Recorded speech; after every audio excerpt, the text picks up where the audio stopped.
Yeah. Okay. So, just to begin, I'll take the floor just for a moment to set this up. Your report uh, gives this astonishing detail, and I say astonishing for people who maybe don't follow the issues closely. I think it's fair to say that this defies our general expectation of what would have happened in the 2020 election. And you write that given the Biden, you write that the Biden campaign received more money than Donald Trump from companies in the border industry. And then you mentioned that this is owed to the fact that Biden is still promising several of these border security businesses, these companies that are players in border security, a kind of a virtual wall. You put in quotes. So we're not talking about building bricks or putting up steel barriers or anything. This is about how they can get in on the ground floor and be part of building. It's sometimes been called a smart wall as well. So why don't you talk about this fact that there's this dynamic here of Biden receiving all of this money, in fact, more than Trump during the 2020 election? Yeah, sure. One of the things that really comes to mind first, like listening to you introduce this, is that according to Biden's platform, he says that he will not build one more foot of wall. So in other words, he's going to cease the building of the wall that Trump has been doing.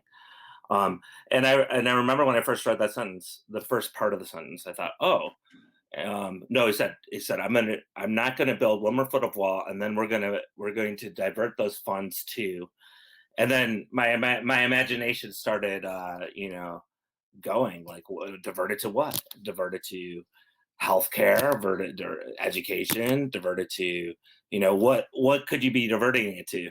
And then you continue on to read the sentence, and it's to technologies.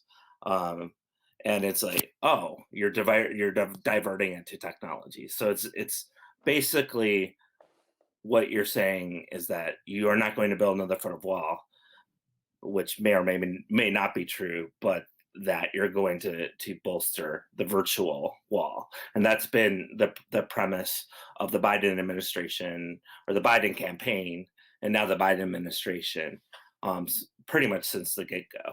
And so that, just that statement alone has to excite, the different companies out there who have been developing different technologies, who have been implementing different technologies, who have been deploying or getting contracts already with Customs and Border Protection or Immigration and Customs Enforcement to deploy their technologies on the border, in ports of entry, technologies such as surveillance towers with cameras that can see really far away, like 7 miles away, or night vision cameras, or thermal energy cameras.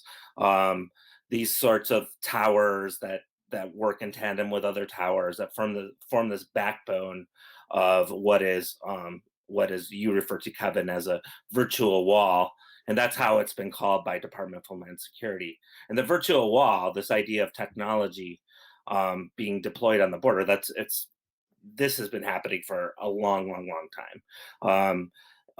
So you could even look back to like the 1970s and the so-called McNamara line, where they developed an electronic wall in Vietnam, and then they transferred that technology to the U.S.-Mexico border in the early 1970s. Of course, during those earlier times, the budgets were very small. The budgets were really a pittance compared to what they are now. And what's happened over the last 25 years, over multiple administrations of both Democrats and Republicans, and really actually starting with the Bill Clinton administration in the 1990s, is this massive, dramatic buildup of the border. And the part of this buildup is what is developing what they've called a border wall system. So the actual wall itself, right? You hear about the wall and you think, well, it's Trump, right? The wall is so associated with Trump. that it's hard to imagine, right, that the wall on the U.S. Mexico border, the current wall, was first erected by the Bill Clinton administration in the mid 1990s with different operations. And some of your viewers or listeners will probably recognize like Operation Gatekeeper. That was a Bill Clinton operation, and from that point on, there was this development of a border wall system. So the idea was you put a wall. You hire more border patrol agents, armed border patrol agents, and if you look at the Clinton years, border patrol went from 4,000 to around 10,000, so doubling the border patrol, and then reinforcing it with technologies. So it's all even if you went right now and talked to a border patrol agent, they would say we deal with a border wall system. So they don't really differentiate between the wall, the agent, and the technology. So so this has been developed through the Clinton years, and then the post 9/11 era just really exploded. And you can go and look at the budgets. The budgets for border and immigration enforcement just skyrocketed. Really, through the Clinton years, actually, they were just record amounts of money put towards the border. But then the Bush years, the post 9/11 era was just remarkable, and that's when they really started talking about this virtual wall. And the Boeing Corporation got this huge contract in 2006 to develop the virtual wall, really, which actually the contract got canceled in 2011. But then the Obama administration, taking the baton from the Bush administration, started to then develop its own kind of style of the virtual wall, which is like more piecemeal contracts with different companies, and just developing that alongside a border wall that already existed. So when Trump got into office, there's 650 miles of wall and lots of deployed technology. And Trump just continued doing both of those things, and especially giving emphasis to the wall. But anyhow, long story short, when Biden says he's going to divert to this technology, he's going on a trend that's been going on for 25 years across multiple administrations, a trend that he himself oversaw when he was with the Obama administration. And you have to think, I mean, you can't get into the minds of the companies when you think about the different companies. And for this report, we looked at 13 prominent border border industry companies, and companies that had a wide range of products.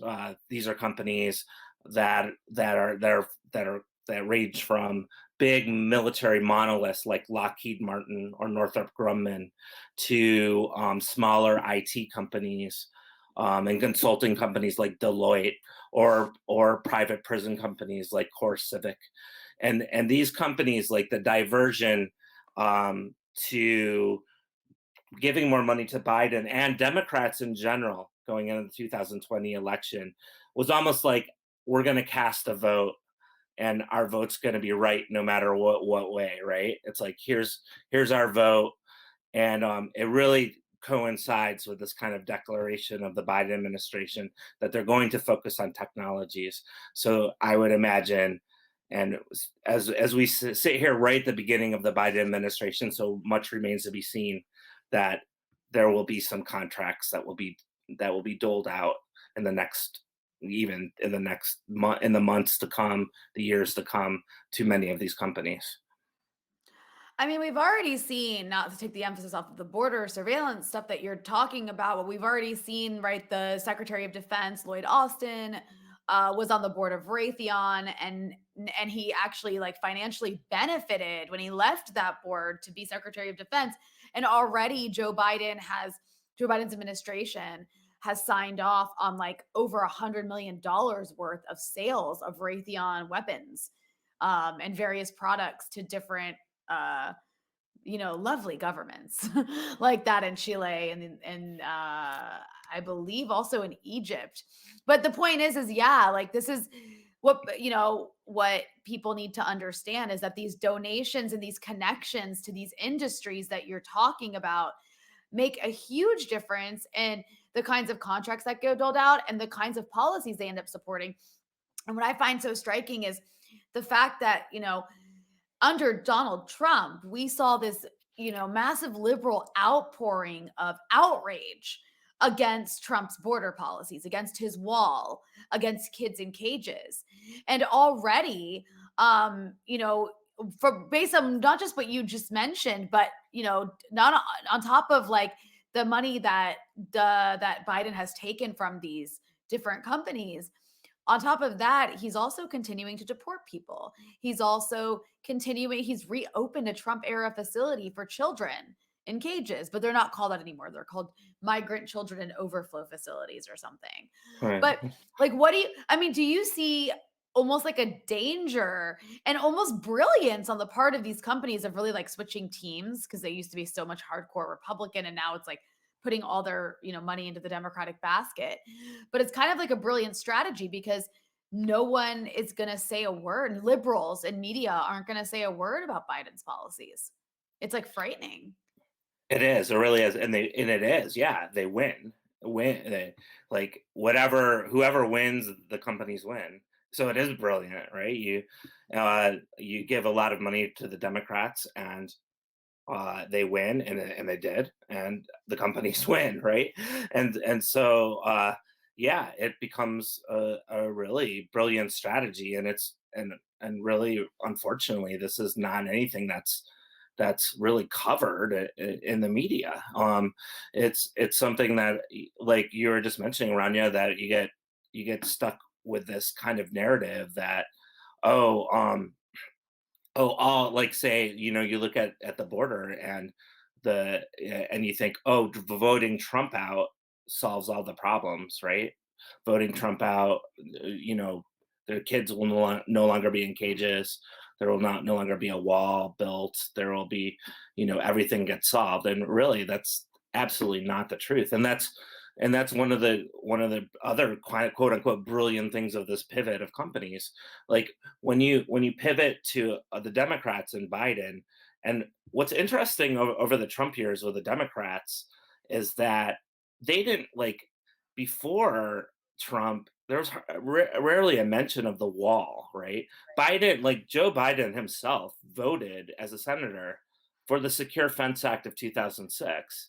And that's basically this nearly 700 miles of walls and barriers that were on the border before Trump even took office.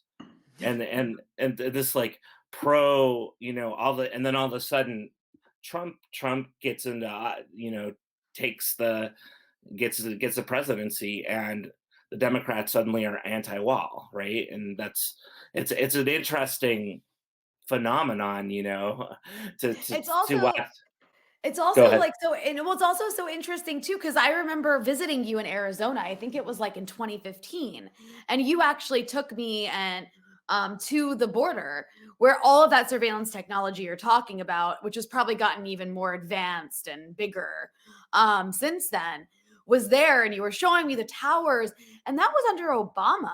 And then I think you also were the one who got us into like go see Project Streamline, was it called? Oh Where they yeah. would like take all these people who they had collected, who they had apprehended, crossing the border with like nothing but the clothes on their backs, still wearing the same clothes, and like chained by the ankles, and just sentencing them to like private prisons before they deport them.